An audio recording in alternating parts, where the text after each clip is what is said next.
Jupiter Ascending is not a bad film, it's merely a ridiculously flawed film.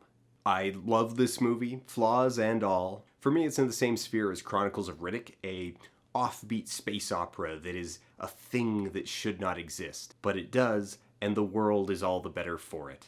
In fact, it's not just in the same sphere as Chronicles of Riddick, I love it for many of the same reasons. Aesthetically, they're similar, building on the tradition of Dune with a universe that is filled with a society that is ancient and bloated and cracking at the seams. They both draw on Art Deco and Baroque as a visual shorthand for opulence and corruption and age. Titus has nude heroic statues lining the docking bay of his capital ship. The necromongers fly around in an oversized Oscar statuette. So I was rewatching Jupiter Ascending when this notion came up in my Twitter feed.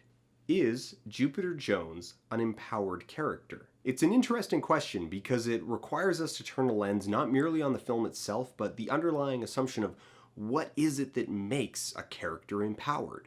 An empowered character is a character that has plot agency.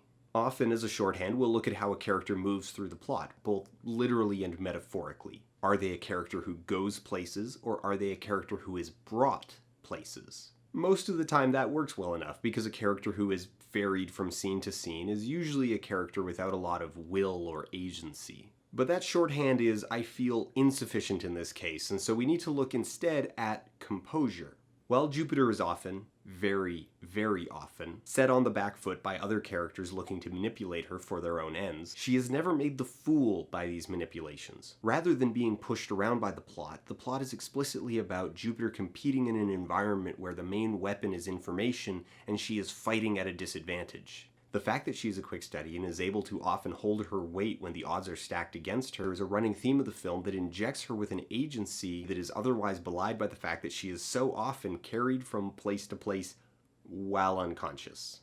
This is a nuanced distinction, the difference between a character that is lacking in plot agency and a character that is deceived and manipulated by other characters. This, in my opinion, leans towards the latter. The plot is mired in politics, with power players maneuvering against one another, trying to use Jupiter and other characters as pawns in their corporate schemes. The main characters being tricked, deceived, cheated, betrayed. These are core elements of conflict in this kind of story. While she is being constantly told where to go and what to do, she frequently challenges these assertions and tries to exert her own will. She comes up with her own plans and maneuvers and pushes for others to yield to her instead. When she does accept things without question, it's an expression of trust, building further on the interpersonal conflicts at the core of the story. As a result, when her agency is subverted or denied, it is usually at the diegetic level, a result of conflict, a result of other characters trying to manipulate her rather than being a story convenience for the writers.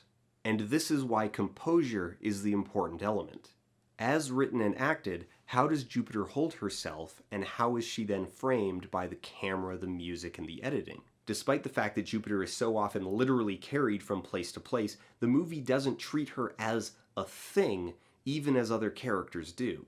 Jupiter retains plot agency, even as the plot revolves around other characters trying to subvert her personal agency. There's an organic conflict to it, a back and forth, a parry and riposte that drives things forward. Is she sometimes powerless? Are her plans sometimes deeply flawed? Does she get duped into making terrible choices? Well, of course.